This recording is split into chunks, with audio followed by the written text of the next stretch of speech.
بلام ابن باورا دا بتاسو ته پته ای په علماو نه به موریدلی دا ډېر لوی عابد او زاهد او دا ډېر لوی ولیو او دته د الله جل جلاله په نومونو کې چې کوم لوی نوم د اسم اعظم چې ورته وي هغه ورته یادو چې چاته به د خولې نه دعا وخته ټک په ټک باندې به قبلېده چې چاته به دعای ضرر وکړه یعنی خیرې به ورته وکړې هغه به د هغې نه بچ کېدی نه شو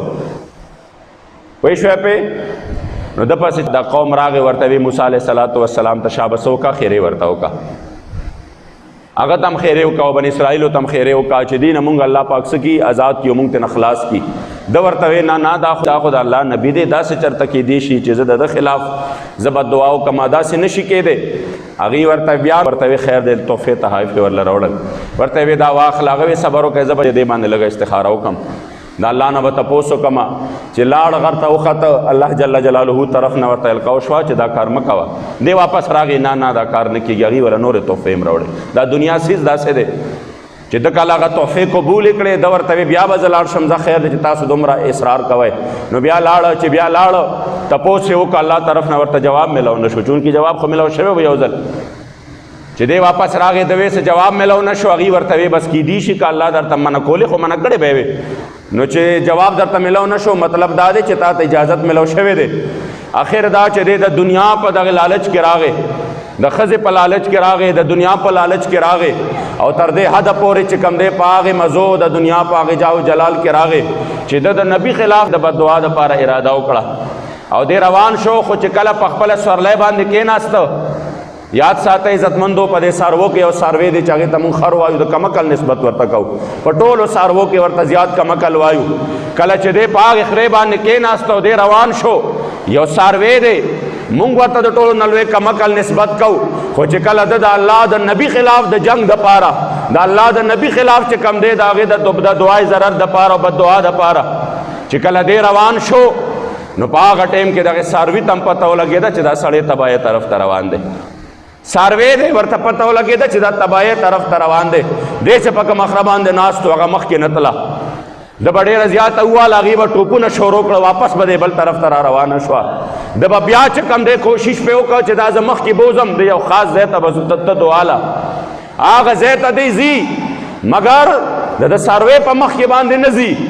آخر دا چې هغه ساروی ورته گویا شو ورته وی ته ما ولې وهې د ورته وی زه تا باندې سورلي کومه فلاني ځای پورې لاړ شه هغه ورته وی د خدای نه ویرېږه د الله د نبي خلاف مه کوه غرق به شې تباه به شې د الله د نبي خلاف مه کوه لاړ به شې هر څه به درنه لاړ شي خو دی بیا هم هغه لالچ دومره لیونی کړی چې د دې دومره ښکاره خبرې باوجود هم د الله جل جلاله د نبي خلاف دشمنی په سر باندې واغستا دا لالچ چیز داسې دی دا اوس هم دوی بل څه نه وي دنیا ورته لالچ کی چې تاسو مونږ ګریلس نه چې کوم دی وایټ لسټ تکو نو بیا به ستاسو داسې مزي وي بیا به در باندې دا پابندۍ ختم شي بیا به ستاسو کاروبار داسې شي بیا به تاسو له مونږ دلته دا مراد درکو دلته به دله دا درکو نو که په دې کې درته مونږ وایو چې د حضور د عزت سودا وکړئ نو څه چلو شو مگر دی ته پته نه ده چې کومه سودا مونږ کوو دا ډېره خطرناکه ده چې کله هغه لاړو او د دنیا د دغې لالچ په عوض باندې د نبي خلاف یې خوله چې کوم دی کلا وکړه د کلاوېدو سره یې ژبه بهر ته راووتله او لګیا شو په ګډوډو باندې سر شو خیرې هلته کولې په منځ کې خوله به یې چې کوم دی په دې باندې راتله هغې ورته وی داسې کې ته خو مونږ ته لګیا یې الټه خیرې کې هغه ورته وی باز د الله کریم هغه عذاب په ما باندې راغی لاړ زما دنیا هم خواره شوه زما آخرت هم خوار شو ژبه یې راووته او دې سینې پورې دلته راغله عزتمندو د الله د نبي مقابله کې چې څوک راځي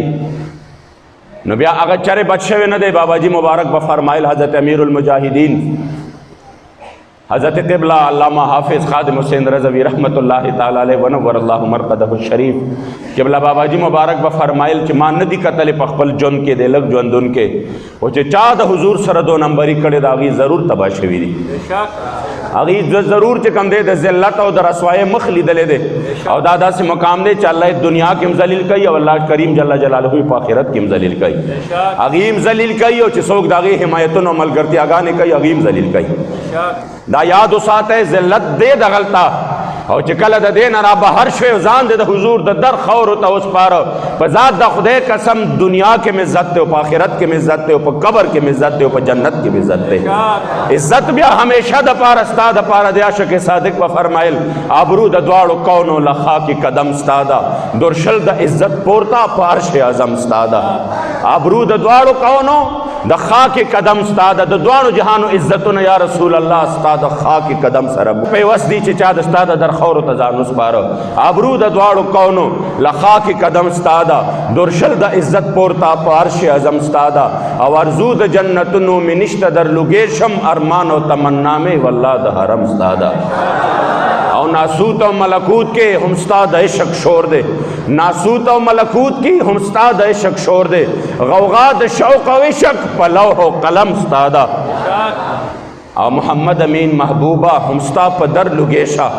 محمد امین محبوبہ هم ستا په در لګېشا، سینه کې روخانه دا شمع قسم ستا ده. عزتمند د دوانو جهانو کامیابی د حضور در کې دي، خو چې چا دغه در پرې ښودلی دی نو ګوره ځناورو ته هم پته ده چې د دې در په پرې ښودو کې ډېر لوی زیان او تاوان دی.